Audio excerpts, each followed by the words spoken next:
All right, well, before we really get into this morning, before we get into choice number 4, I want to ask you guys a couple of questions. Are you ready? Ready. All right. So let's take a look back in the Wayback Machine and have you guys explain a couple of these things to me. So if somebody is comfortable describing what the time matrix is, if you remember the time matrix, because we've been taking a little bit of a break here. I just want to see who can explain the time matrix, the quadrants. Oh, Time matrix, a time matrix. You have Q1. urgent and unimportant. Okay, very good. What goes into Q2? Big rocks, What was that, Yeah. Connie?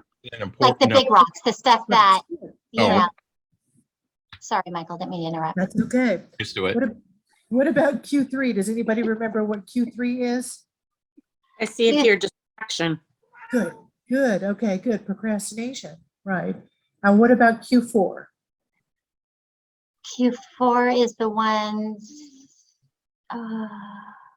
It says waste, trivial. right. Scrolling Right. Instagram, Not important. Not important, right, exactly. Okay, good, good. Okay, so trying to get more and more out of Q4 and Q3 is our big goal, and keeping ourselves working in Q2, which helps us to be productive, and keep out of Q1, which is where everything's, everyone's head is on fire. That's where you are on go to print day, no matter what, right? Everything's Q1 on go to print day. What about your roles? What about looking back on your roles and figuring out what your roles are? Why was that important? How did that help? Did it help?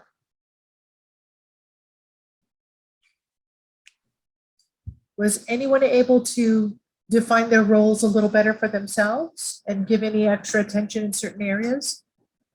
Yes. All right. I just Go ahead. Posted. I'm still there. I still feel the breeze. It was, I took care of that, and that's because of you. So I took care of something that was very important, that reset button. Very cool. Good. Good I'm for glad you. to hear that. How do you feel about those roles? You feel that they're fairly well defined for you right now? Okay. Comfortable with the flexibility of your roles, how they evolve and roll and they change? All right, good. Okay, so what about specifically getting into planning your week, planning your day? Are you guys working with that whole concept of plugging in the big rocks first? All right. And did you guys have an opportunity to play with looking at your week ahead of time and plugging things in, and then at the end of the day, moving things that needed to be moved when you didn't accomplish something, complete something that you wanted to complete? Did you take time to do the 30-10? All right, so that's going to be another goal this week, to focus back on what is that 30-10. 30 minutes at the beginning of the week and setting up your week. And then at the end of each day, 10 minutes at the end of the day to review. What was I able to accomplish? What did I need to move? You do a lot of that automatically anyway. Yeah, yes, The part where you sit down and you block out that time and you specifically focus on that actually clears up extra bandwidth in your brain for creativity, because you're not procrastinating, you're completing tomorrow what could not be completed today for whatever the reasons were, and sometimes it's other people, right? So it just helps clear up. So you just gives you some opportunities to look at for the coming week, things that you missed. And we're not doing this every week, so it does get a little bit sticky sometimes. We all fall off the wagon. So the goal is to stay true to course as much as possible. This week, we're going to focus on technology, how you deal with and balance technology. by making those choices, the choices 1, 2, and 3, you have a more clear view of what extraordinary things you personally want to accomplish. But if you're really serious about this, then you need to eliminate some of your disruptions. And that's a real challenge because those disruptions demand your attention. So often we rely on, I just noticed Michael stuck a NASA magnet on our front door. Sorry for the distraction. But there Hey, you go. That's the sort of thing. It steals your focus all of a sudden. No. Okay. One of the things that can help us is technology. And I know you guys know this. Technology can help you. But Connie, I think you already mentioned something that could happen with technology, and that was TikTok or Instagram or something like that earlier, not scrolling your life away. Yeah. So let's talk about that for a moment. How has technology helped you with your productivity?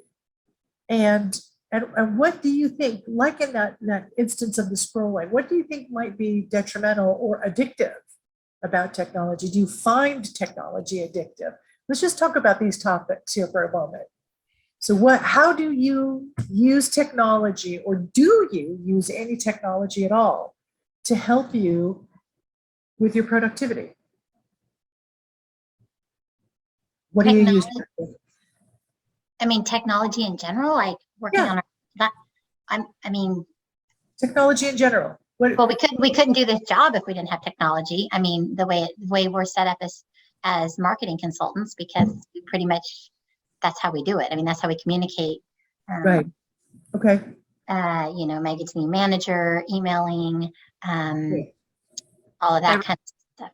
I Go ahead. event for any local stuff. I know how hot it's going to be every day. I have to check that because if I go out at 2:00 and it's going to be 1:13. That's not a good use of. That's good. That's good. Yeah, it's very true. There's other ways that we use technology as well. You guys are just mundane things that we don't think about, but we do rely on technology a lot. For example, texting. You guys ever text each other throughout the day with an update? Yeah, Yes. these are things that definitely can be leveraged to our benefit and helpful. And then when it comes to the technology, you guys remember, did any of you come from the day of the pager? Did any of you have pagers? Yes. Yeah, Michael and I know, started with pagers, and you Yes, were same. like tethered to that thing. It would go off and instantly you had to check it to see what it was, you had to call back. Uh-huh. We can be really ruled by our technology, or we can learn to use it and learn a couple of other tips that can help us, tricks and things. And we'll learn more from each other as we talk and share, because you guys are using things right now that I don't know, and I'll use things you don't know. That's actually really common. So week 4 is all about ruling the technology and not letting it rule you. So like in the days when we had the pager and that pager went off and boom, we had to go stop and find a phone booth somewhere and make a call. We're often like that today with text messages, with emails, with TikToks that get sent to us. My best friend is big on sending a TikTok. She just thinks that's the funniest thing in the world. And I have to just put them aside because I would be watching them all day long, right? They can be quite humorous. And they can be warm and fuzzy little kittens. So this particular week, that the whole shift in our paradigm is about ruling our technology and actually utilizing it sometimes, because there is a whole group of people who they shun it. We're not going to use it. I don't want to use any technology. I have my system down. But there might be a couple of tips and tricks in here that can help you use a little bit, if you're one of those folks, use a little bit of technology to get a little bit of an edge. We're going to work on designing a system to manage your core 4. We're going to talk about what the core 4 is and the 3 master moves that go with that core 4. At the very end, we'll talk about productivity accelerators And that's going to be a little bit more of an open discussion. We'll define what that means, and then you guys will share what you are using currently as productivity accelerators. And then there are some things that start out in that category and become a rabbit hole. So we'll talk about that a bit as well. It's really easy to get lost in that stuff. But by making choice 4, what we're really doing here is we're aligning with this principle here and making sure that you are in sync with your technology. So, what is it that you use? Are you using your mobile phone, use your laptop, use a tablet? Whatever it is you use, we want to make sure that they're synced together so that they're basically one. My phone is definitely an extension of my laptop. I do have a tablet. I keep it completely separate because I basically use it just to play games. But if I needed it for work, I would want to sync that as well. It's really up to you. You're going to find which one of these nuggets work best for you. The goal here ultimately is to make sure that the technology is serving you, not stuck in it, right? So we've defined Q2 roles and goals here. We've gone through the weekly planning, we've gone through the daily planning, and all that's left for you to do now is act on it. Now, once you've got your roles defined, and once you have your weeks defined and what you want to do, and you get in and you do your daily planning every day, everything is going to be perfect. Nothing will ever go wrong, right? Isn't it always going to go exactly according to plan for you? Yes. Maybe not. Because stuff still comes at you, doesn't it? Mhm. Yeah, it does. And what happens when there's a knock at the door or your phone rings or you get to ding that there's a text message or an incoming message from Messenger? What do? Stop Usually, and look at it. yeah, most people stop and look. It is an easy distraction. I mean, all of that stuff that comes at us and our brain tells us to react. So we're going to risk falling back into our old habits and our old paradigms if we don't actually adopt a couple of strategies to help control that.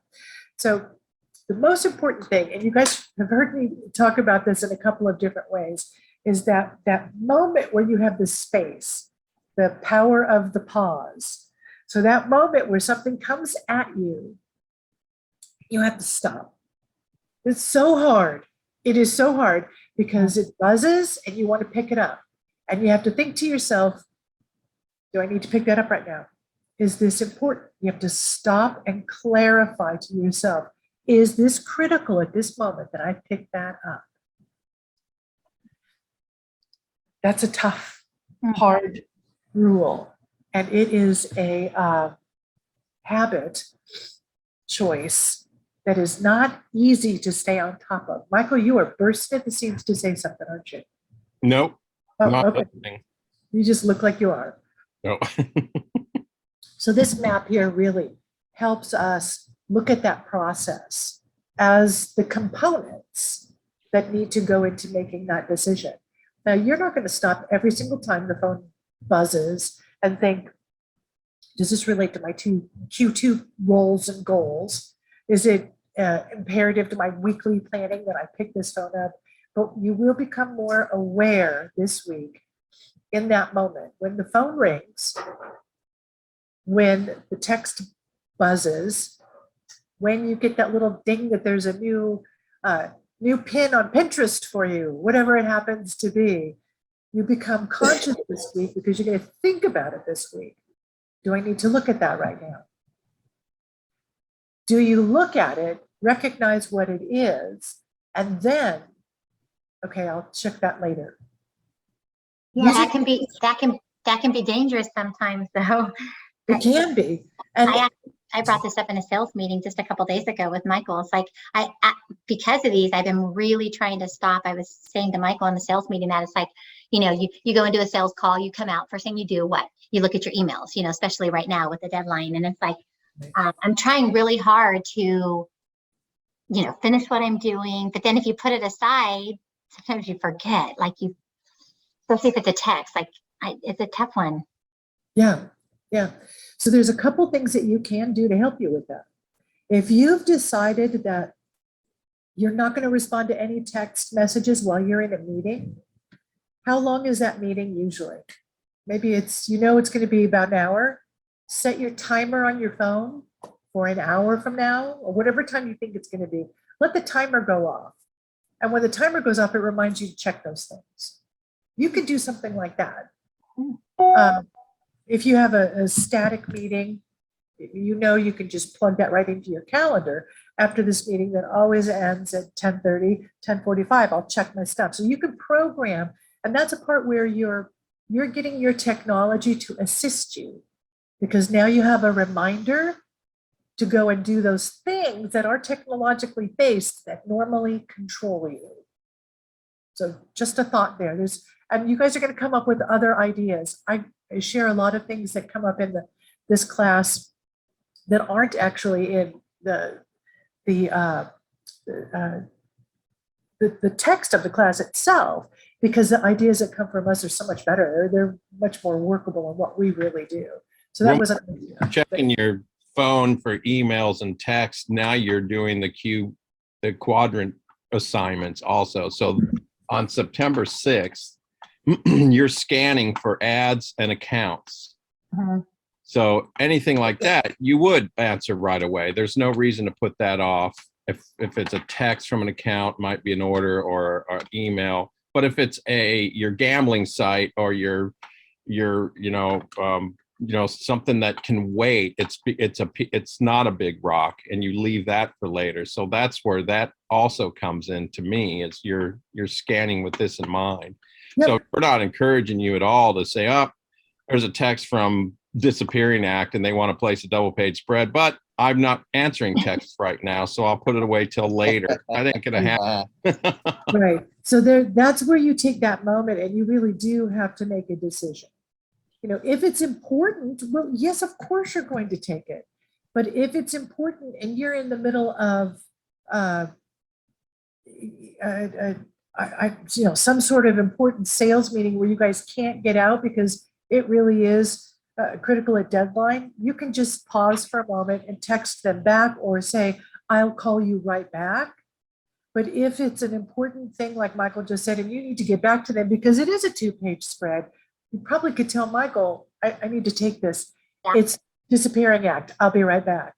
Well, even then, you don't necessarily have to do that, but right after you get out of the thing, because we know our timing, and you want to deal with it.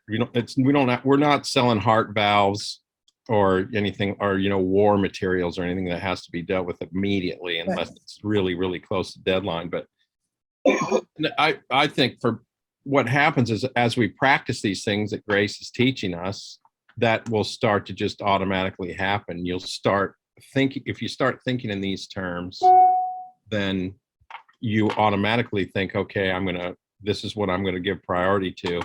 To this day, my phone is almost always on silent. And that's from calling on businesses forever, because I can't stand when my phone rings. And my phone ringing is not more important than the person I'm talking to.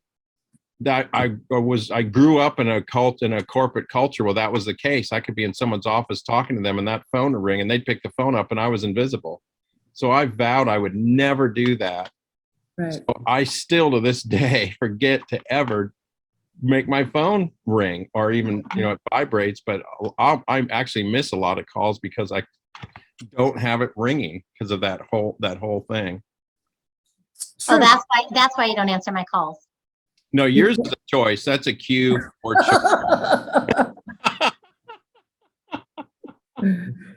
All right. Kidding. He doesn't answer mine often too because he's forgotten to turn the phone on, just so you know. And I always call on my way home. On. It's just the ringer's off. Yeah. No, I've gotten to the point now where when I go into sales calls, I don't even take my phone, just because it's too distracting. Okay. It kind of came back to bite me the other day because I wanted to show them something. I wanted to show them how on Enjoy Magazine the ad pops up, the thing that we're selling, Rhonda, Pop up, yeah. the contest, and that one, but I just had them do it on their computer. There Like, you go. it really has helped me a lot because I have a watch too, and so Yeah. your watch goes off if your phone's there. So nope, I just leave it in my glove box. I was going to touch on the watch too, because I also have an Apple Watch, and there are times I literally take it off and put it in my purse because it's so distracting. It's always going off. So the important thing is that you have that moment where you make the choice. And literally the choices we're talking about here are, what are you going to do with that thing as it's coming in? Are you going to act upon it now, or are you going to file it away for later? These are the things that you've been telling me and discussing already. What are we going to do with it? Are we going to act upon that? Is it an emergency? Is it urgent? Or is it something that we're going to move aside for later? So the things that have to be acted upon immediately always are appointments and tasks. But we don't even have to act upon them immediately. We can actually act upon a task later, right? You can get an email that you need to call somebody and do it in an hour. You can get a text that you need to call somebody and do it in an hour. That's a task and an appointment at the same time, basically. But they go somewhere. And if it's something you're going to file, well, you're filing that away for later. That could be a contact. It could be a note.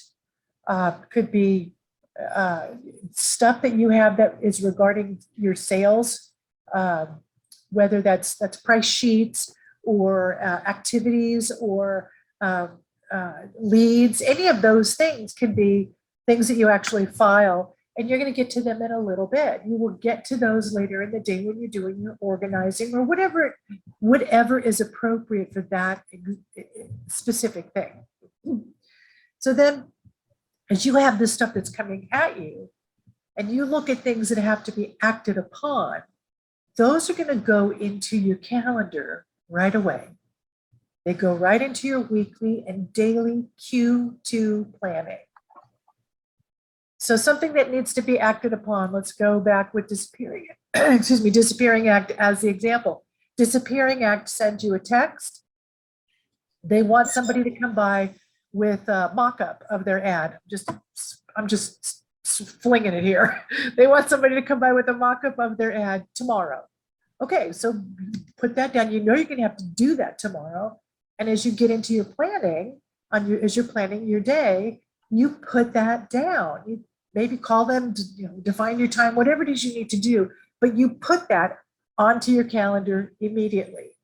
It's part of your Q2 planning, knowing what's happening. So things come in, we have to decide, is this something I have to act upon, or is it something I can file? Once you make that decision, you then put it in your calendar accordingly. And if it is something that you need to file, so let's say Rhonda has given you copies, mock-up copies of an insert, and she wants you to proof it for her, or just go through it and give her your thoughts back. And you're going to take that, you want to do that a little bit later in the day, you just add it to your tasks for the day. So if you remember last time we were together, we looked at the calendar, and you had the ability to put appointments specifically on the day. At the bottom of that calendar had a little list for tasks. Some people will keep their tasks right at the bottom of their calendar, or sometimes on the side, just like little notes. And that's what you want to be able to do, is you want to be able to have your ongoing tasks visible with your calendar, so that as you can slide them up into a day, you slide them up into a spot. Does that make sense, or was that too much in one big jump? So if you've got your calendar with your big rocks in it, and you've got all the other stuff that's on your task list, remember that list with all that stuff? If you decide you want to do 5 tasks on a Monday, you can just put them at the bottom of Monday. And then at some point you slide them up right into the day, and you do it. You don't have to physically slide them up.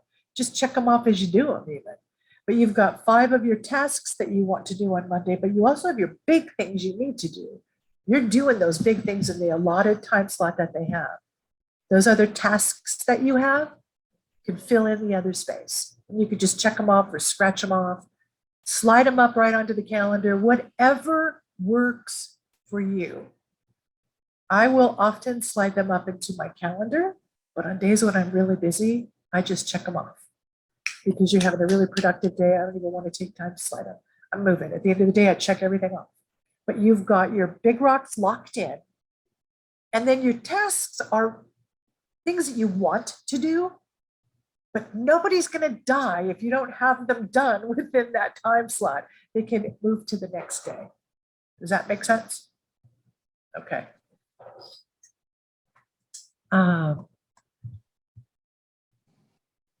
This is actually really important here. There's a lot of stuff that comes at you. You don't need to do it all. You have stuff that comes your way that comes in the form of an email or a text or a phone call that are not important to you, and they're basically trash. So if you do not recognize the phone number of an incoming call, do you always pick it up? No, Why not? Spam. because Yes, they want to know if my car warranty needs to be. exactly. Exactly. So it is all right to throw the trash away. If you don't recognize that number, you can let them go to voicemail. If it is an account, they'll leave a message. That's my phrase. That's why God invented voicemail. Mhm, Yeah. mhm. And True. then you save that number, right?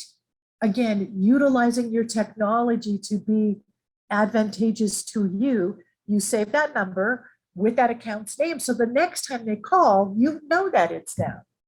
You don't Right. always know, right? Right.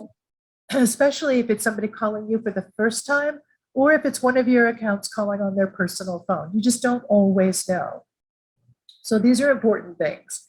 Looking at what the core four are, and I've talked around that, and we've talked about what they are, but we're actually going to label them. The core four are those things that come at you. You decide, is it something to act on or file? The four items that always come at you are going to be either a task, an appointment, a contact, or notes, documents, flyers, paperwork, stuff like that. Those are the four categories that make up your core four, and you have to put them away. Putting them away means putting them on your calendar to deal with as soon as possible, or in your Q2 quadrant, you know, that prep time. They're either appointments or tasks. They're things that you put on your calendar to deal with immediately. And then the things like people's contacts as they come in. That could be that call that comes in. You don't know who it is till you listen to the voicemail. You save that contact. You can do that later. Those are things you can actually file to do a little bit later. Does that make sense? Yeah. Okay, so those are your core four items. You're going to, this week, start recognizing when things are presented to you. This is what I want you to work on starting to recognize and focus.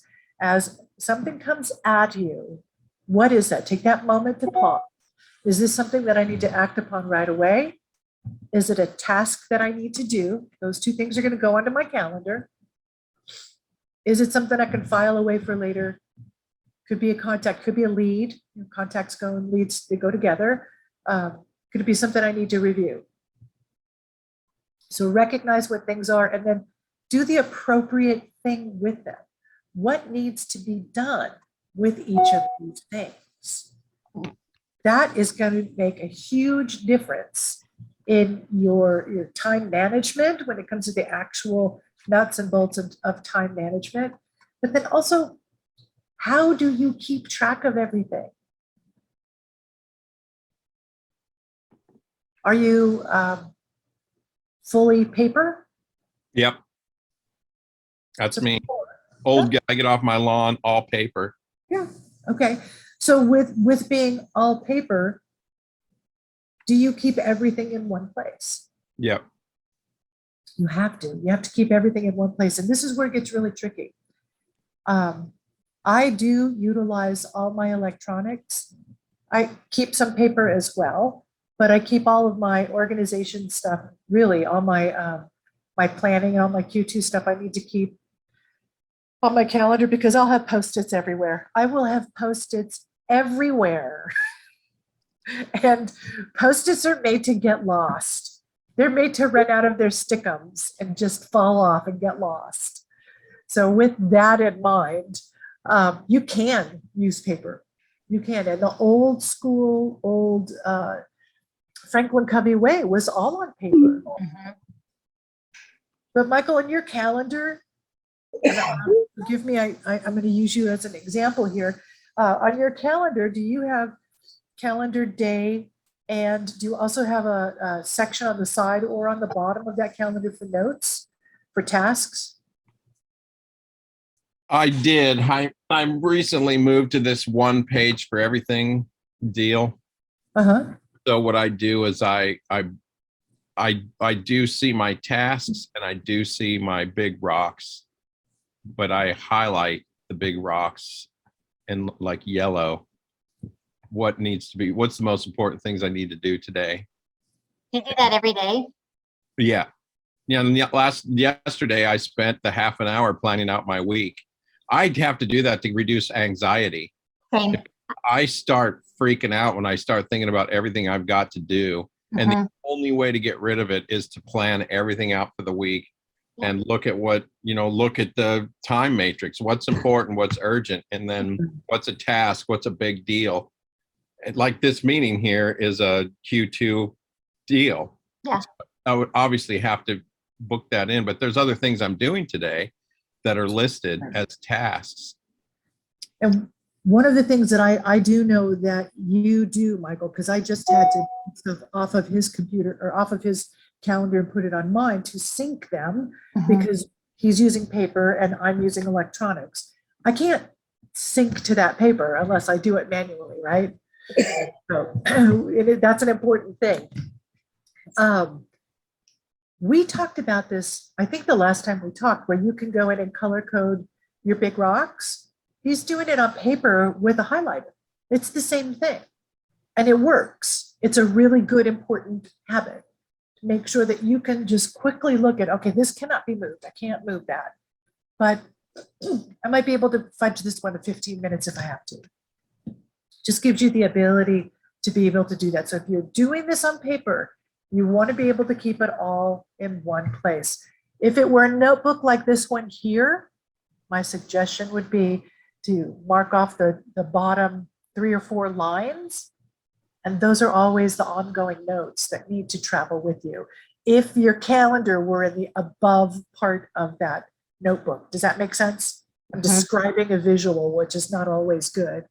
Well, back in our days before all of this, I don't know about you guys, but when you had kids going this way and that way, we had a big family calendar because my husband needed to know when the games were or the dance performances were. And we had a big calendar in our kitchen. I know a lot of people did because there was no other way to sync your life and your family unless everybody could look at the same. People still do it. They still do it all the time.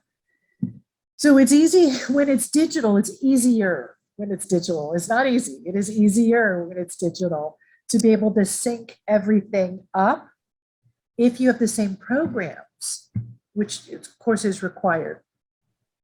You can be using Google as well. You don't have to use, what is it I use? Outlook, yes, thank you. You can be doing this with Google where you sync up email, calendar, and in your phone, because you can all keep that together as well. But what I want you to do is this quick exercise here on page 67. And I want you to write down, just take a few minutes to write down in these segments here. Where do you keep your appointments on paper, Mark? Yeah, paper, or yes, in there. Are you keeping your tasks on paper? Are you keeping your contacts on paper? And then your notes and your documents, do you keep those on paper? And also go across, where does it sync? Do your appointments sync up to your mobile phone? If you use a tablet, does it sync up to your tablet? If you are using a computer, does it sync up to the computer? So do it first going down on the paper app, the paper area, the blue area, and then across. If you're not using paper for anything, start with the most appropriate one for you. And I'm just going to give you guys a few minutes to do that.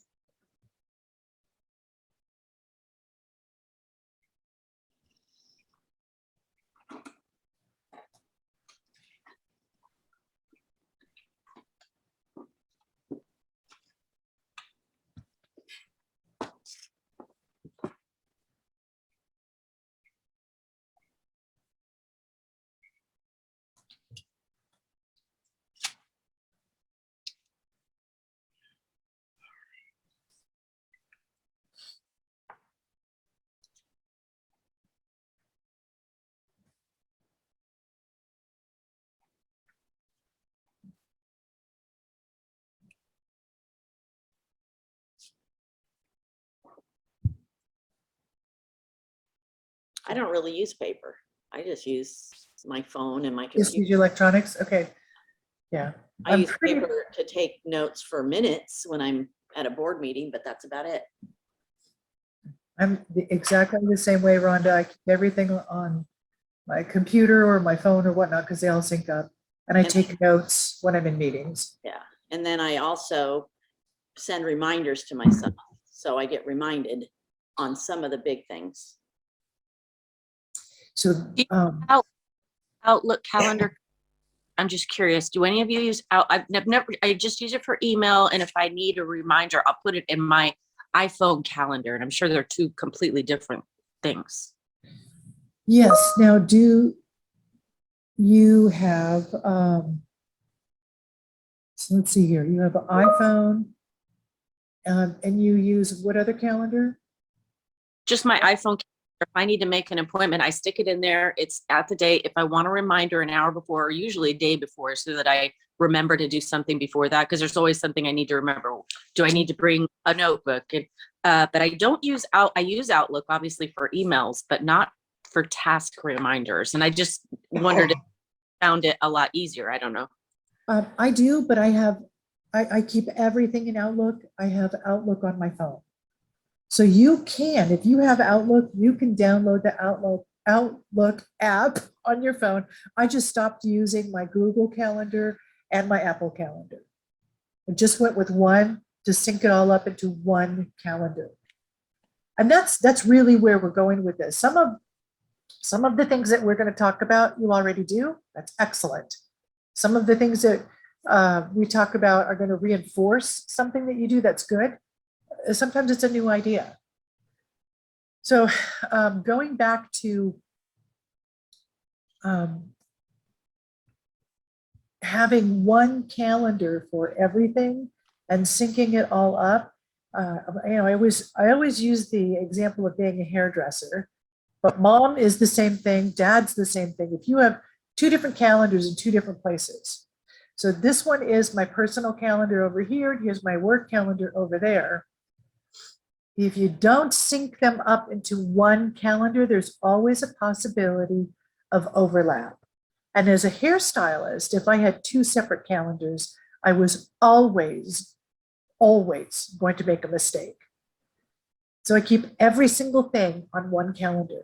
Now, one thing that you can do, let's see where we are here. Okay, we'll go back to the one thing that you can do in Outlook, and I'm sure you could probably do this in any shared calendar, is mark it private. So if it's private, nobody else who shares the calendar with you is going to see what your appointment is. They're just going to see that you're not available. And I share my work calendar, so my Outlook calendar is visible to literally 400 people if they wanted to look. I don't know why they would want to, but if they wanted to, they could. And one reason they might want to is because they're trying to make an appointment with me for a meeting. They need to see if I'm available. But other than that, whatever. If my life is that fascinating, you have a problem. You can mark whatever you want to mark private. So I do have Michael's church meetings on my calendar. I have birthdays on my calendar. There's doctor's appointments. I'm going to go to the dentist tomorrow. All of this stuff that my coworkers really don't care about, but it is in one place, just one place. And that makes a huge difference when it comes to keeping track. So now looking at this grid right here that you've been working on and thinking about what we've just been talking about, is there anything that you see on there that you might be able to do to help manage your core 4 better?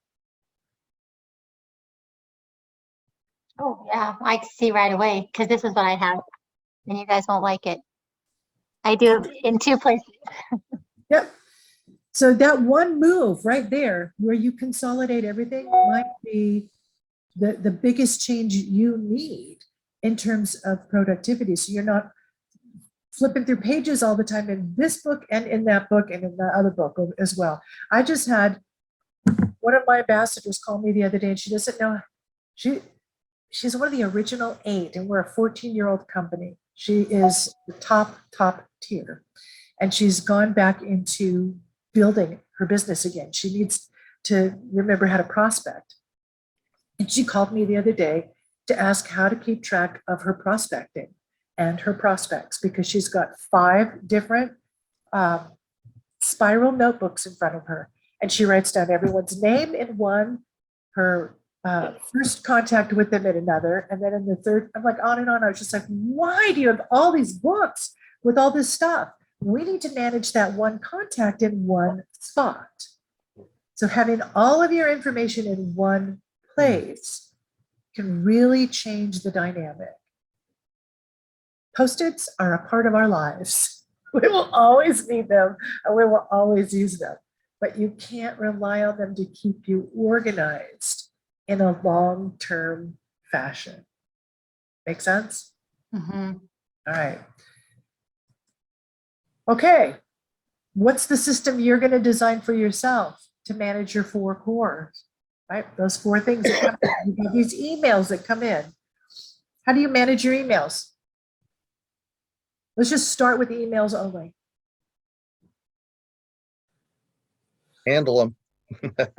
What does that mean?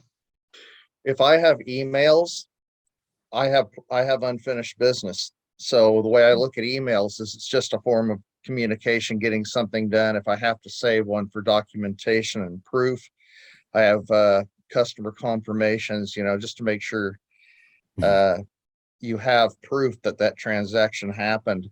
But I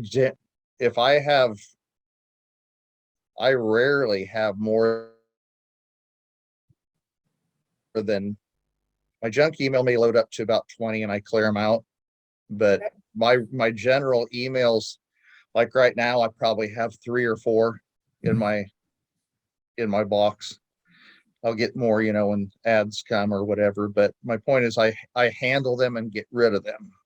Okay, so that's exactly where I want to go right now. So you take a look at that email when it first comes in. Hmm. Please give me a name of one of your accounts.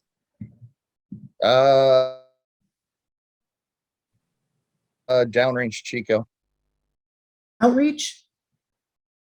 Pardon me? Outreach. Did you say outreach? Downrange.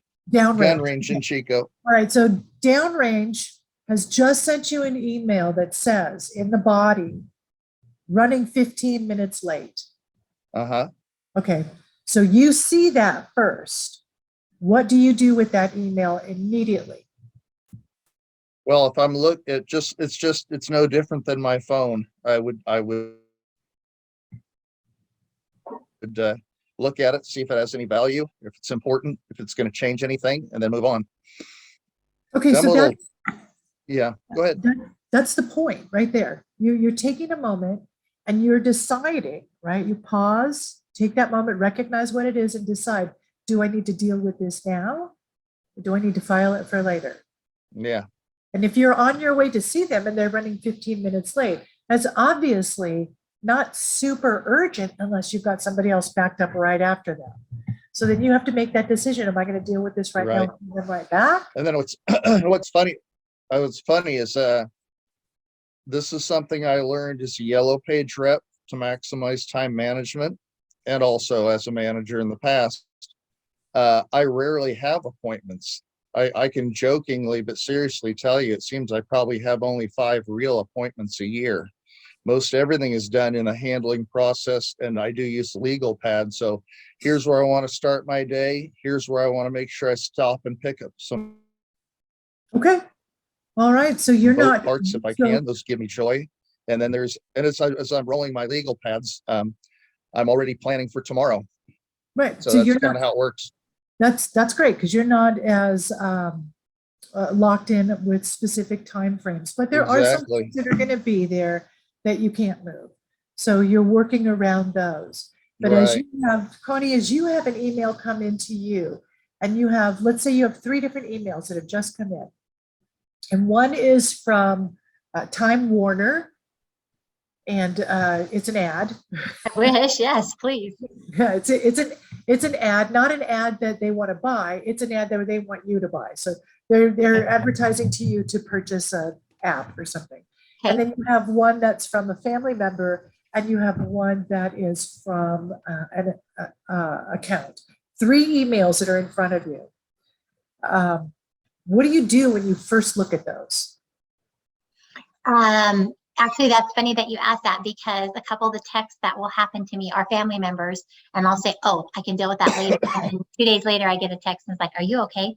Time Warner, if it's something I've been waiting for, if it's just kind of an advertisement, I would be like, "Okay, I'll come back and look at that later," or I'll delete it depending on if I'm interested. Absolutely. My family member would depend on the content. If it's about this weekend's bridal shower and something's changed, I'd probably stop and put it in my brain. If it's just, hey, a reminder, I would just say, okay, thank you. And I would just file it and I'm going anyway or whatever.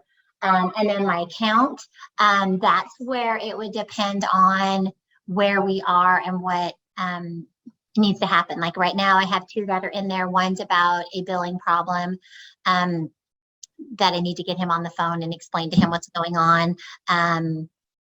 And that doesn't have to happen like the minute this meeting is over. The other one is giving me a layout for an ad. So that will be top priority as soon as this meeting's over.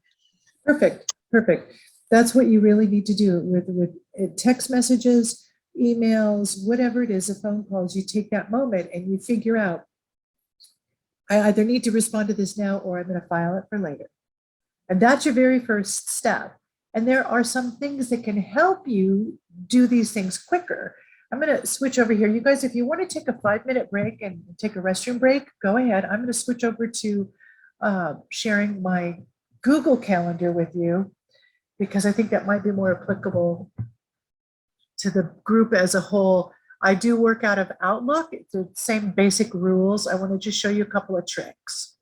So if you guys want to take a bathroom break, let's take 5 minutes Nice. now. And then yesterday was just a fryer. They Yeah. had to go to the wrecking yard for parts. It was all about making sure I keep my vehicle running. Yeah. It's the way it goes sometimes. All right, I pulled up Yes, ma'am. Yep. my Gmail. I mean, that oh, yeah, this isn't your real Gmail, right? This is a joke. No, this is my real Gmail. I just rarely ever go to this. I'll never go to it. Yeah, I hope not.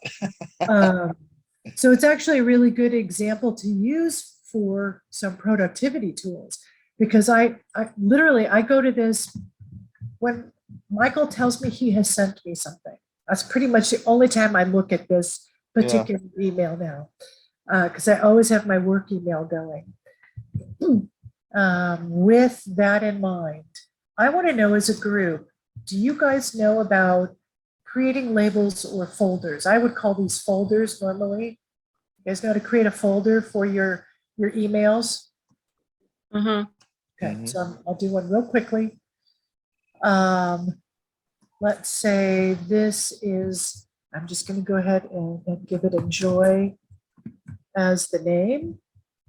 So here's my Enjoy label now. As I receive email that comes from Enjoy, what I could do, let's see, let's do this one here. No, okay, so let's go back. I'm not going to do that there.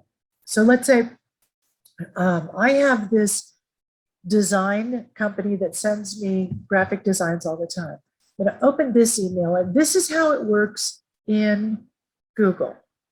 And with this, I want to filter these messages. So these messages from Bundle Designs is always going to go, doesn't have, I don't need to worry about who it's to me. I don't need to worry about the subject. This could be from any account. I am going to filter these. And by filtering them, I am going to forward them to, no, I'm not. I'm going to put it in a, archive. I got you guys right over what I want.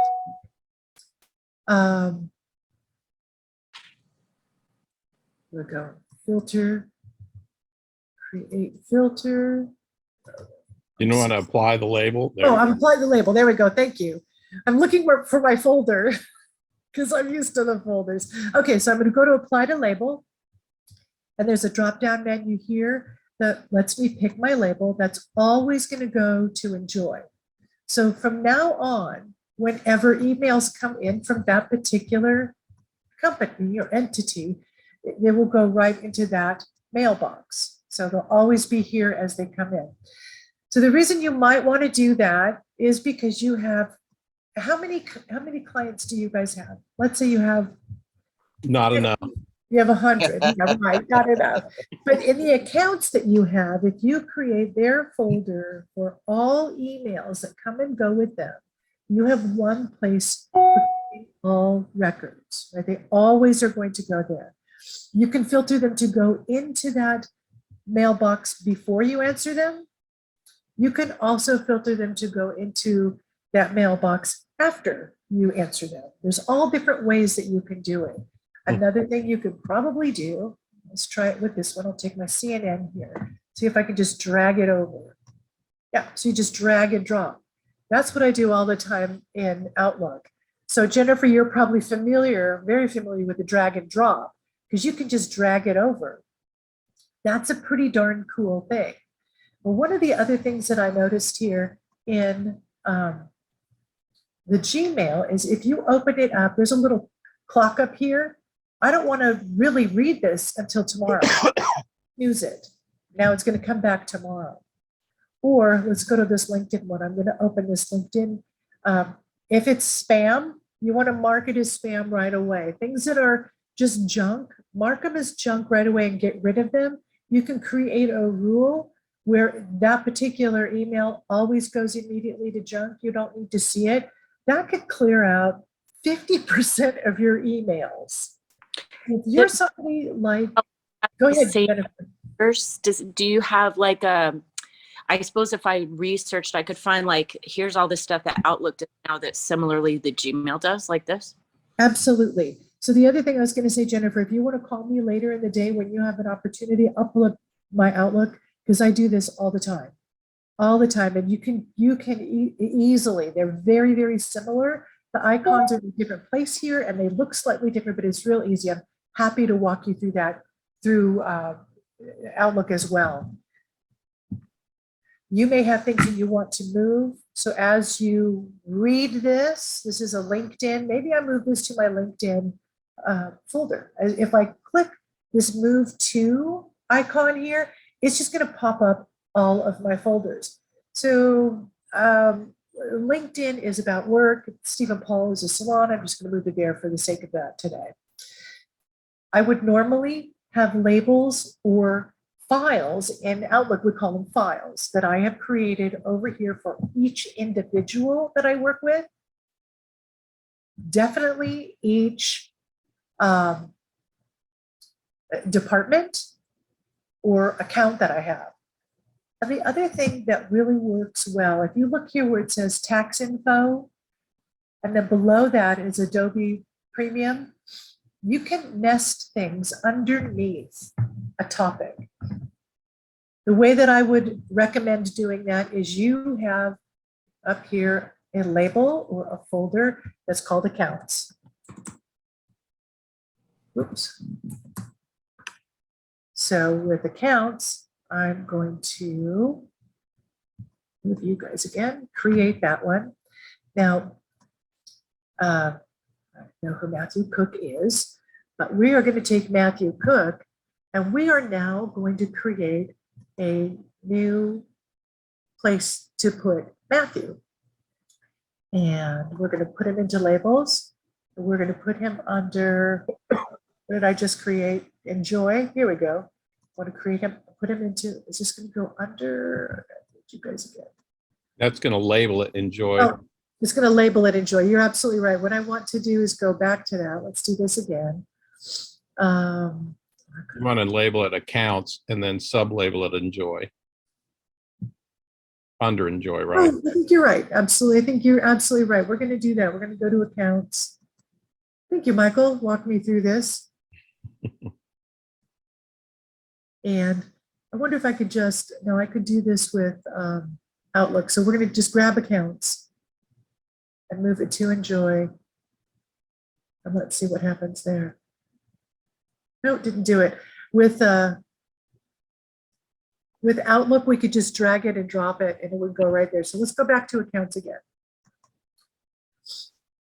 And we're going to edit this label and we're going to nest it under, there we go. The parent here will be enjoy and save. So now when you go to enjoy, you could have in enjoy, you could have accounts. I might have another one in enjoy that is my history. So these are, let's say, debt accounts. I could put that under enjoy as well. I might have under enjoy, and in my accounts, in here, I could have listed all of those accounts and nested them under that. So as each correspondent comes in, just like we showed earlier, I can take this and drag and drop it right where I want it to go. Does that make sense? Mhm. Okay, so let's do one more. Let's go right back up here again. Let's make one more label. And I'm going to do this one as test.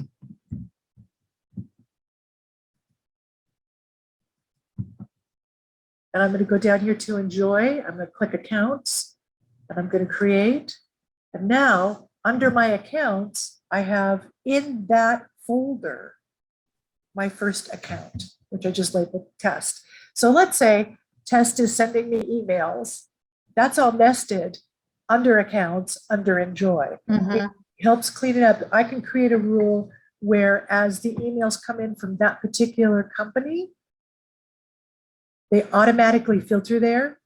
If it is a brand new email that I've not read before, I get this number here. The same thing is going to happen with Outlook, where you have a number that tells you there's 3 emails in this folder that haven't been opened.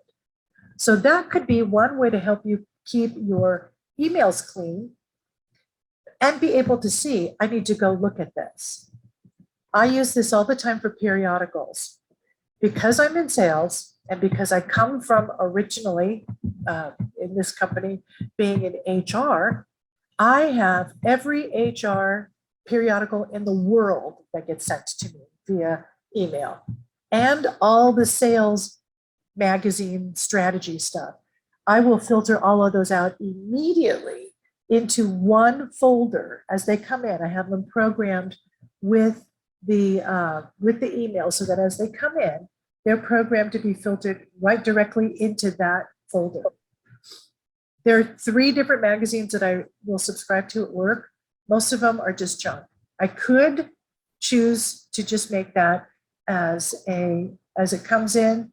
My rule that I will create for this one might always be filter messages like these to this new email that has just come in.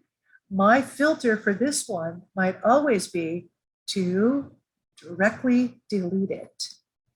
And you can create that rule, create that filter, and that email that you no longer want is always immediately deleted. So that can clear a lot of the garbage out. If you have certain emails that come from very specific people and they are important to you, you can filter those out so that they always go immediately into their folder, and you check their folder in the morning. Stephen Paul here has 3 that are unread. I could go directly to those. Or you can keep them in your incoming. That is completely up to you, depending upon how you like to work better. But the big thing is here, just in creating those files where you put your specific interactions with that specific individual, you always keep track of them. You never lose them. Are you ever scrolling back through emails trying to find that email that somebody sent? No, it will never happen because you can go right to them. And the other thing is, if you have snoozed them to come up tomorrow, you know it's something that's important. It's just like taking that pause where we've decided what we're going to do with it. This is helping you to decide here, I'm going to deal with this tomorrow, later in the week, next week. You can also go right directly to your calendar. This is a way to create an appointment through an email. So somebody has sent you a message, an email, and they want to meet tomorrow, and they want to meet tomorrow at 10. So today is the 6th, tomorrow is the 7th, And I'm going to move that to 10 a.m. Oops, that's not correct. Here we go. Now I will have an alert. I'm going to have an alert come to me to let me know, to remind me that that's my time for my meeting. That is a great way to take something that comes in as an email. Here's my dentist appointment. So here's my dentist appointment. I know I'm going to actually go to this appointment on Wednesday. That's my appointment. Wednesday at 3. I think it's at 3. I'm just going off memory there. Not always good. So now the appointment is, it takes it out of my email and goes directly onto my calendar. I will do the same thing, Jen, in Outlook by just dragging and dropping the email, putting it onto the calendar, and the same window pops up. And Can lets- you, sorry, can you do that on an iPhone? You, sounds like a laptop. Yeah, sounds, I do it all the time on the laptop, but now you've challenged me. So let's see here, I have emails. Oh yeah, my calendar is right here. So I'm going to take this one from yesterday and drag it. Nope, doesn't let me drag it. Okay, so I'll figure out how to do that. Now you got me. Let's see here. Take this one. Nope, doesn't let me do it. Okay, I'll figure that out. Now I'll figure that out. Do you ever use your Outlook on your computer, or is it only on your phone? Both. I don't know about it. Yeah, I use it on both all the time, but I do all of my scheduling on the laptop. All my I scheduling. add- yeah, from my emails. I add things all the time on the phone, just like on your phone with Gmail. You guys, if you guys using the G Calendar, that Google Calendar, you can schedule directly from your phone. Or if you have an email that is an appointment, you can schedule that this way. I don't know that you can do this on your phone with your emails though. Good point, good point. But they will still sync up. Does that make sense? Let's take a look at a couple of the other things that you can do. Here's a TikTok, that's always important. 17 ought to keep you busy for a while. Yeah, there you go, 17. TikTok is also something I never, ever open, except when my best friend sends them to me. Although you've done those dance videos I've seen you do. Oh yeah, there you go. Marking something as unread. Okay, here we go. The marking as important and adding stars. There's a couple things that people don't realize about marking as important. I'm going to mark this as important here. So I've now made this an important conversation to myself. Let's go back up here to the inbox. When you have something that's marked as important, and where did it go? It's our TikTok. Oh, okay. That's interesting. In Outlook, when you have it marked as important, it goes directly to the top. So let's go back to this. If I'm sending an email to someone, if I send an email to you, if you're sending one to an account and you mark it as important with that little, let's move you guys again out of the way. Here we go. So I'm going to send this to you and get this to me. Where did it go? There we go. Let's go, Michael.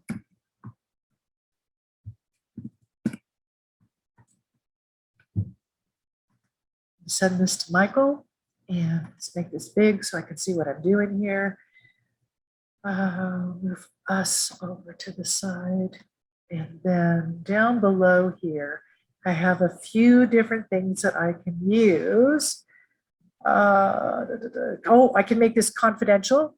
This is actually quite important. Do you see this at the bottom here where there's a little lock? So if I want Michael to be able to see this email and read it and not share it with anyone else, that's going to be important. It's going to go to him first. He's not allowed to share it, but it also will delete itself. So this is like that secret note in the spy movies. Once you read it, it like manually or it automatically dissolves. This is something that I could send to somebody that is time sensitive. And if they don't open it, I don't want to deal with them not responding in time to get the promotion. Let's just say I could send it to them with their private promotion because I don't want them to share this with another account also.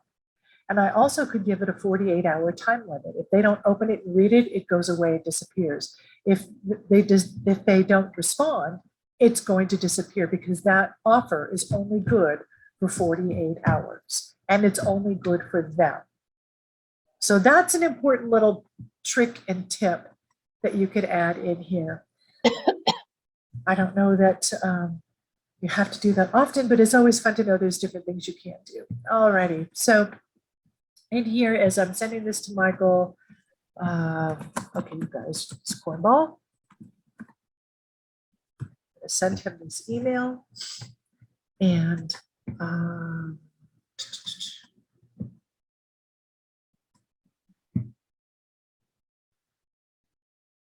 that's all I want to do on this one. Okay, so I'm just going to send it and it's gone.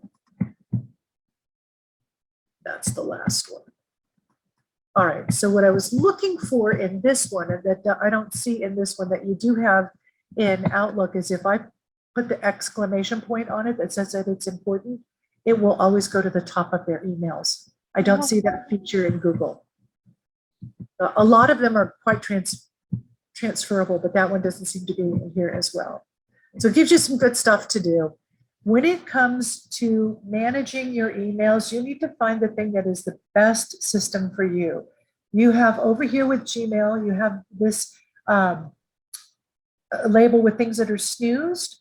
That's going to show you, these are the things that we've actually put on our calendar, that you saw me put on the calendar earlier, or they're things that I have put to snooze to come back tomorrow. So the good news with that is, if you have put something on snooze to come back to you tomorrow and you have time today, you can go right in there and you can grab it and do it.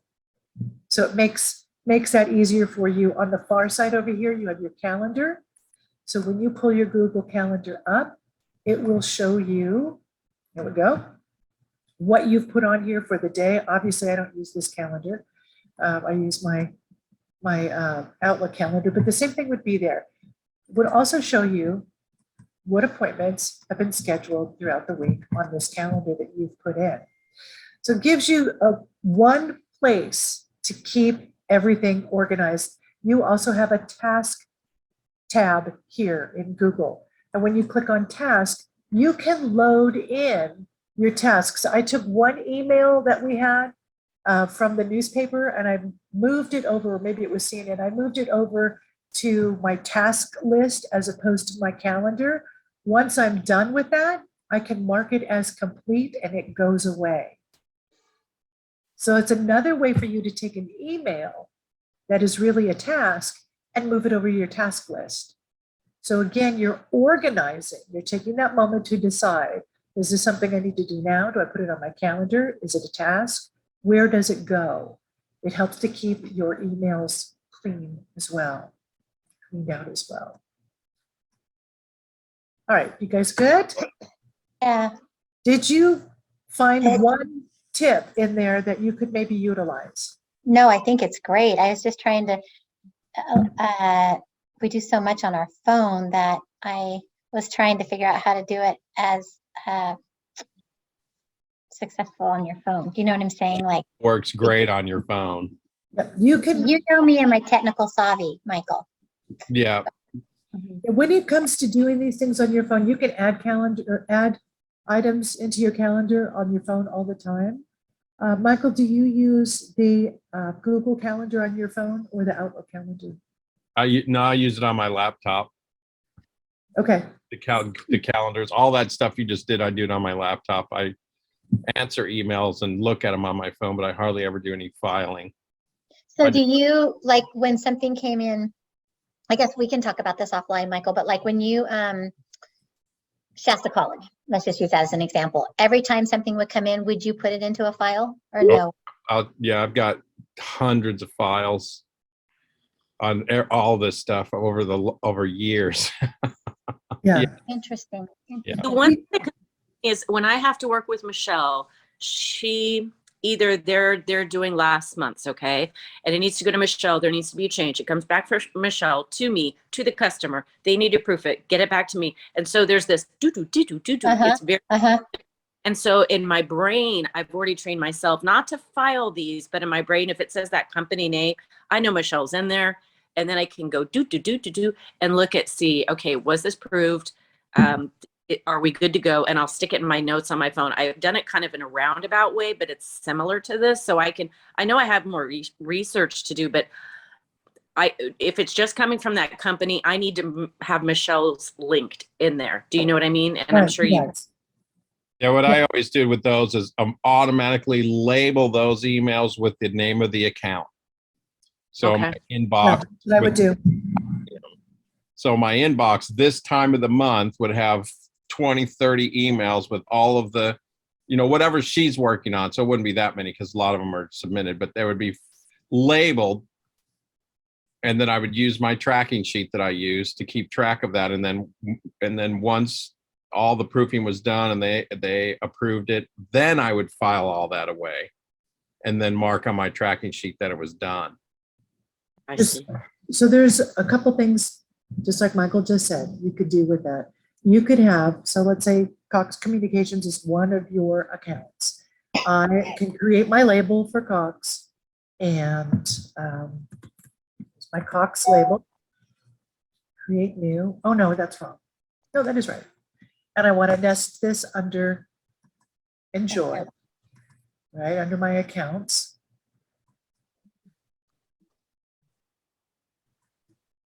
So there's the label. Now, what I want to be able to do is create my rule. And let's see where we create our rule here. Yeah, and the example we just used, unless your rule can anticipate when the ad's ready to go to print, you have to manually deal with that. Oh, Yeah. okay. So You can't just So- automatically have it filed somewhere. You don't ever want it to have it disappear into a file somewhere. You want it Okay. visible as So possible, which is here we really go. You've got it labeled. And then to Michael's point, when it's done, you just move it over. And you keep it in your inbox and you manage it that way. So you're continually running through that particular example. And then when you're done with Cox, when it's really done, you move it over and put it away. Does that make sense? Is that right, Michael? Yep. Yeah. Yeah. One So you're- respect, I'll get people who go, what ad did we run last month? And I would want to create a folder or rule once it's complete, Yes. have proofed for that month, and I can just get to it maybe quicker than now I do scroll. I'm looking. And in the meantime, I'm just going to pull this one back out and put it back up into my inbox. And I think I could do that. Let's see, maybe not. It's still there. It's in your inbox. It has the inbox label. It's still, when you drug it, it stays in your file, but it also goes in your inbox. Okay, so here, because it's active, I could star it. So as you're working through it, you still have all these other emails that are coming and going, but when you quickly need to get back to it, you have a few things that are starred and they're going to stay starred. So if I come out of this, go to a different box and come back to my inbox, the starred items are still there. So it's easier for you, Jennifer, to search for, and Connie, to search for when you go back. And the other thing that happens, that you're talking about this email that's gone to your client and to Rhonda and back to you and to the client, the whole thread is there. Yeah. Your whole thread is there. So if it's starred, it makes it much easier for you to find it right off the bat. Oh. Okay. Thanks. So you can star in Outlook as well.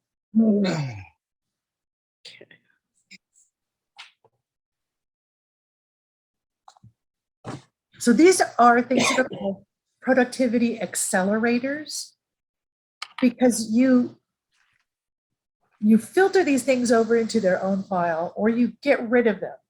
Or like Kevin, it's junk and you just delete it right away. Those things help you to accelerate what you're doing. Do it faster, do it better. There are other things. Let's move this down and out of the way now. There are other things that you can use that are accelerators. think about what you're using right now to help you like manage your core four, right? As you manage your core four, you're using your emails, you're using your text messages, all the things that help you figure out what to do with each thing that comes your way. The most important thing you do is stop and pause and make that decision. Take the time to make the decision. Don't just react immediately. Figure out where it's going to go. And then once you have that down, you can go back to, really evaluating what to do. So you figure out, is it an immediate thing? Do I need to do this right now? Is this urgent? All of that stuff. And then you assign it to where it belongs. Is it a Q2? Is it a Q4?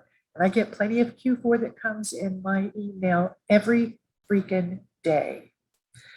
What I want you guys to do for this week, pull this back up and take a look here. Let's go all the way down back where we are. All right. And let's pull us up again. So I have us.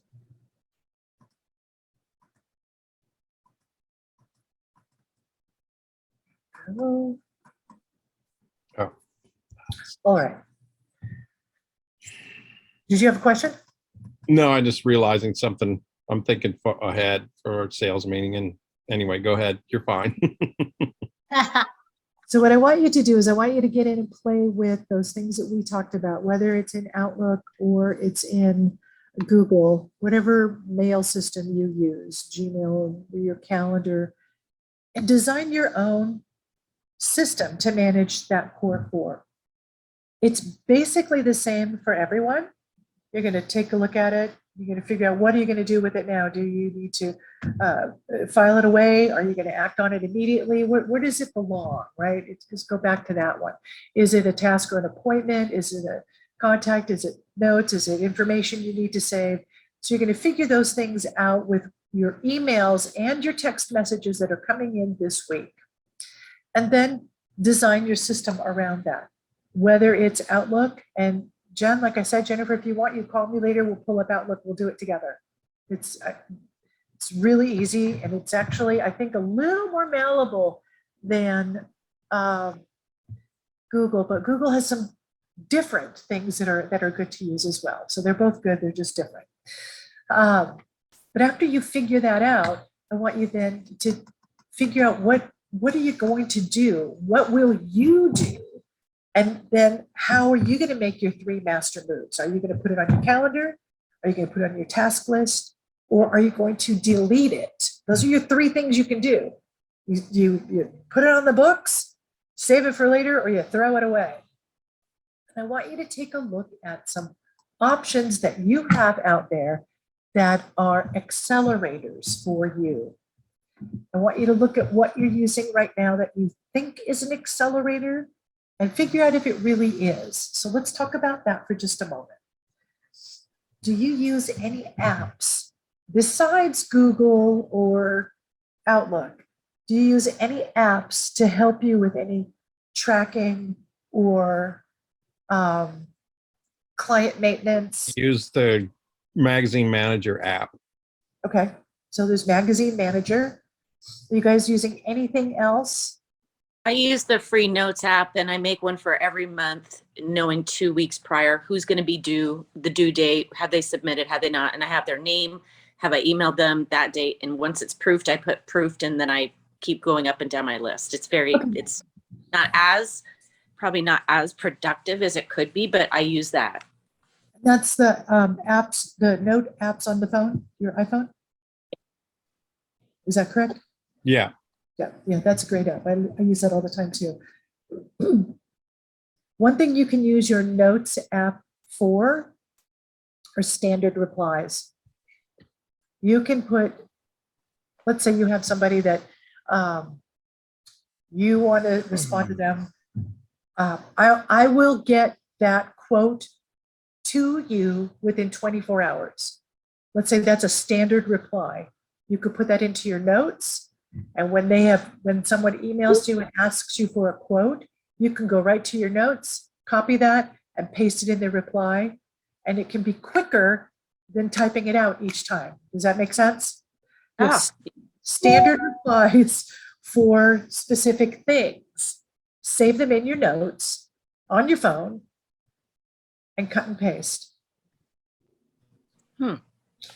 There's something else you can do with your phone. If you have a special promotion that's coming out, I don't know, that you could use this maybe for your city guide, let's say, city guide. You can create a voicemail. So pull up my phone here, and I'm going to pull up in text messages. I'm going to pull up one person here, pull up Michael. And instead of texting Michael, I don't know if you can actually see this, I have the option to record my voice and do a voice memo. So let's say I have a special promotion that's coming out for City Guide, and I have a quarter page, I don't know what your sizes are, but I'm gonna just make this up. I have a quarter page spot that's left, and it's in high demand. I only have 2 slots left, or very, very few left. And I want to make sure you get this message and have the first opportunity at that section. You guys know your verbiage much better than I do. I could send that to Michael. I can record that as a voice memo and send it to Michael. Now, have you ever received a voice memo, a voice text? Mhm. They do this weird thing where if it's a text, I'll see it later. If it's a voiced memo, oh my gosh, it must be important. They'll listen to it right now. You could record the one to Michael, and then you can copy that one and send it to 15 other accounts afterwards. So you're saying it one time, and then you copy your voice memo, paste it into the next text message to the next account, and send them the exact same message. So you're making an evergreen message. I call Michael and I tell him, I'm excited to talk to you about this. I have this special offer that is only going to be available until it's gone. There's only a couple left. I wanted you to be the first to know. I did not use his name. I don't say anything like good morning or good afternoon. I'm excited. I'm happy to talk to them. I want to make sure you get this as soon as possible. That way, that message is vague enough and specific enough. I don't say in this, it's for Michael, and then send it to Christine, right? I can use it for everybody. So that's another way you can have an accelerator. So look at the things that you're currently using as accelerators. How do they help you, and do they help you? Some people will use Facebook as a prospecting tool. They're going to consider that an accelerator. Are you actually sticking to prospecting only when you're on Facebook, or are you falling down the rabbit hole? I want you to question yourself with the different accelerators you use, the different tricks that you have to be more productive. This sheet that you have, page 69, gives you a place to write them down and evaluate them as you go. But you might also find that you use a specific app and it's great to help you and share with the rest of the group. For example, Kevin, maybe you have an app that you have that helps you navigate through towns in mapping really well and really easily. I'll use GPS now, so it's a little bit different. But if you had one like that that really helped you, and the ladies were looking for a way to find these streets that are hard to find, that would be a thing we would want to share. Does that make sense? You will have different apps, different tricks, different accelerators that you each have. And next week we will share those. And if you find that you don't have any, or you just discovered one you like, you can share that one. If it turns out that the only thing you got was recording that voice memo and sharing it with 10 people, so you only have to say it once, that's excellent. I have 62 diamonds. I have to send them all the same message. It drives me nuts to call each one of them by name. I do that. I just copy it and send it out to all of them. They all get their own specific message. It's personal because it's a voice memo. They're going to look at the voice memo and they're going to hear it. They hear your voice. They hear your sincerity and your excitement. It is different than the two-dimensional text. Do you ever hear a person's voice in your head when you read their text? Yes, your husband. Yeah, absolutely. Is it possible to hear that voice differently than it's intended? Yes, Yeah. Happens all the time. Absolutely. absolutely. When you leave them a voice memo, they hear you. Your inflection. Mhm. Is there Absolutely. any way, is there any kind of program where you speak to somebody about with something like this and you get them automatically, instantly responding to you in voice? I wish. It's That's called a Oh, phone. oh. Yeah. It's a good point though, Michael. Good point. It is a good point. And I don't know about you guys, but I have plenty of accounts who don't pick up their phone because they're busy. They don't pick up the phone because they know it's me. Yeah, that's right. They will listen to a voice memo. It's And they true. almost always text me back within 5 minutes. Yeah. Yeah. All right. So this is what you have for this week. Design a system to manage your workload. You have all the tools are right here. They're right there in your workbook, all the stuff. You really don't have to design much. You have to decide what you're going to do. And then set up 3 rules for your inbox and your emails. The labels are basically rules. Who's going to get forwarded over? Do you have labels for your accounts? Create 3 inboxes for 3 different accounts, if that's what it takes. All righty. You guys do that? Heck yeah. All right. Jennifer, do you have my phone number? I don't know if I do. Okay, let me give it to you. Thank you. 602-350-6718. Once Jennifer has it figured out, guess what will happen? She's going to blow you all away. No, she's gonna teach me. Do you use Outlook? Connie, is that directed to Connie or to Jen? Yes, Connie. No, I don't use Outlook. But I'm really not as technically not savvy as I make myself out to be. I just I do have to figure out something else different though. I've been talking to you about that. I've got to have to spend some time, maybe jury duty next week. I can spend some time. I'm just kidding. I got to do something different because now we're getting to that point where we're getting a little bit more accounts, but people, I got to get, I got to. Yeah, it comes to a point you have to have a system. Like I said, I have 63 diamonds.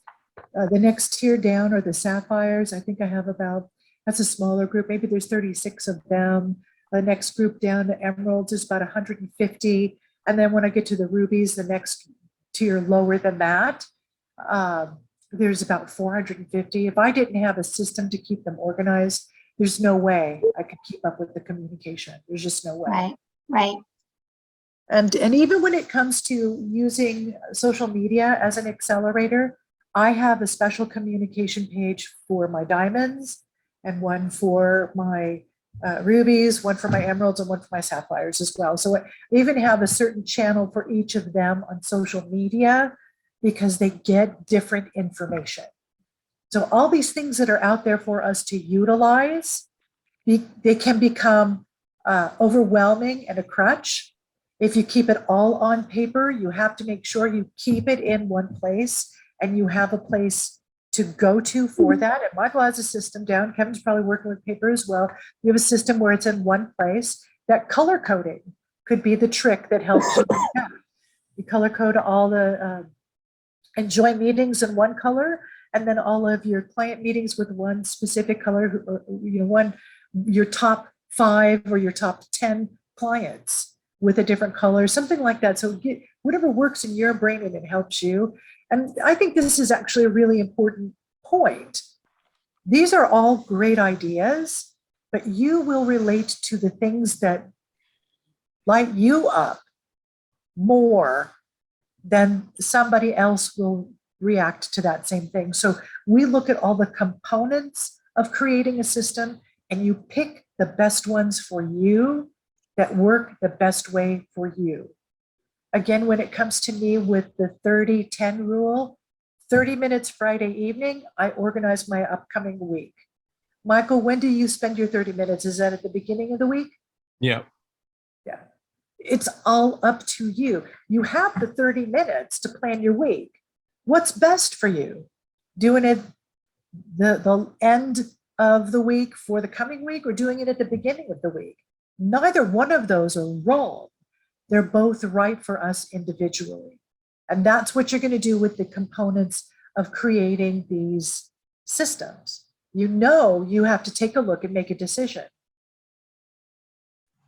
Do I file it? Do I toss it? Right? And is it going on a calendar? Is it going on my to-do task list? These are things you have to do no matter what, but how you do it, how you implement that is got to be what works for you. Bottom line. Okay? So with all that confusion. I asked about Connie is if maybe you get on a Zoom call with those two instead of calling Jennifer and then Jennifer talking to Connie, maybe you do it with both. Well, Connie, are you going to go to Outlook as well? You know, maybe. Okay. So that's the thing that we're dealing with or talking with Jennifer, we're going to deal with Outlook. If you want to go to the Outlook system, because it is a little different than the Gmail, Google system, I'm happy to do that. Absolutely. They're very similar. You're going to see a lot of the exact same stuff. It's just laid out a little differently. Okay. And then Just- all my, I'll have my Yahoo in there. I've got Gmails in there. I've got my Enjoy emails. It's everything. So it's not Outlook on my phone, but Outlook is on my laptop. Just Okay. FYI. Pretty sure that's So then with your Yeah. we'll talk about getting Outlook on your phone too, because when you have Outlook, you have it. You don't have to pay extra for it. It'll just go right onto your phone, and then we'll talk about getting it synced up. So Connie, I want you to look in your stuff and see if you already have Outlook. I think I do. Okay. On my laptop? Yep. I think I do. I'll double check though. Yeah, I would want to do it next week because my brain this week is That's okay. That's all right. You guys know your time. Grace is pretty much a bit, I mean, if she's doing this, it's got to be a Monday or Tuesday. oh, that's fine. Mondays or Tuesdays work Thank for us. you. okay.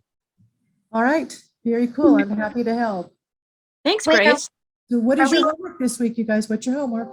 So our homework is Big Red doing that one page, 60, whatever, where it's like acting or filing it, planning accordingly. I don't know the verbiage, but I know I write it down in Connie terms. Recognizing and focusing on, is it something I need to do right now? Is it something I need to act on, file it? Good. That's your How- core four. How am I going to do that? In which system that works for me? Perfect. That's Okay, my so homework. that's your homework. You find out how will you manage your core four and start Yeah. looking, identifying those four things. What are you going to do? Take that moment of pause. What are you going to do? And then what steps, which of that system, how are you going to create your own little system? It's pretty easy. You have the outline for the system there. But if you're somebody who never, ever, ever is going to create a folder for your incoming email, you better figure something out. Yeah. Right? Mhm. So you have all the tools there. We came up with a lot of different ideas. You find the ones that are best for you. Keep it simple. Keep it simple. Yeah. I love the email thing because it's just now getting to that point after however many months we've been doing it now, Jen, full months, where it's like, oh, where was that? Wait, what did Michelle say? So I really took that to heart. I just want to, Okay. yeah. Good. Make sure you have a junk email and you create a filter where you have a rule for something that's coming in right now that's junk, that automatically gets deleted. All right, thank you. Thank you. You guys have a great week. Thanks, Grace. Thanks.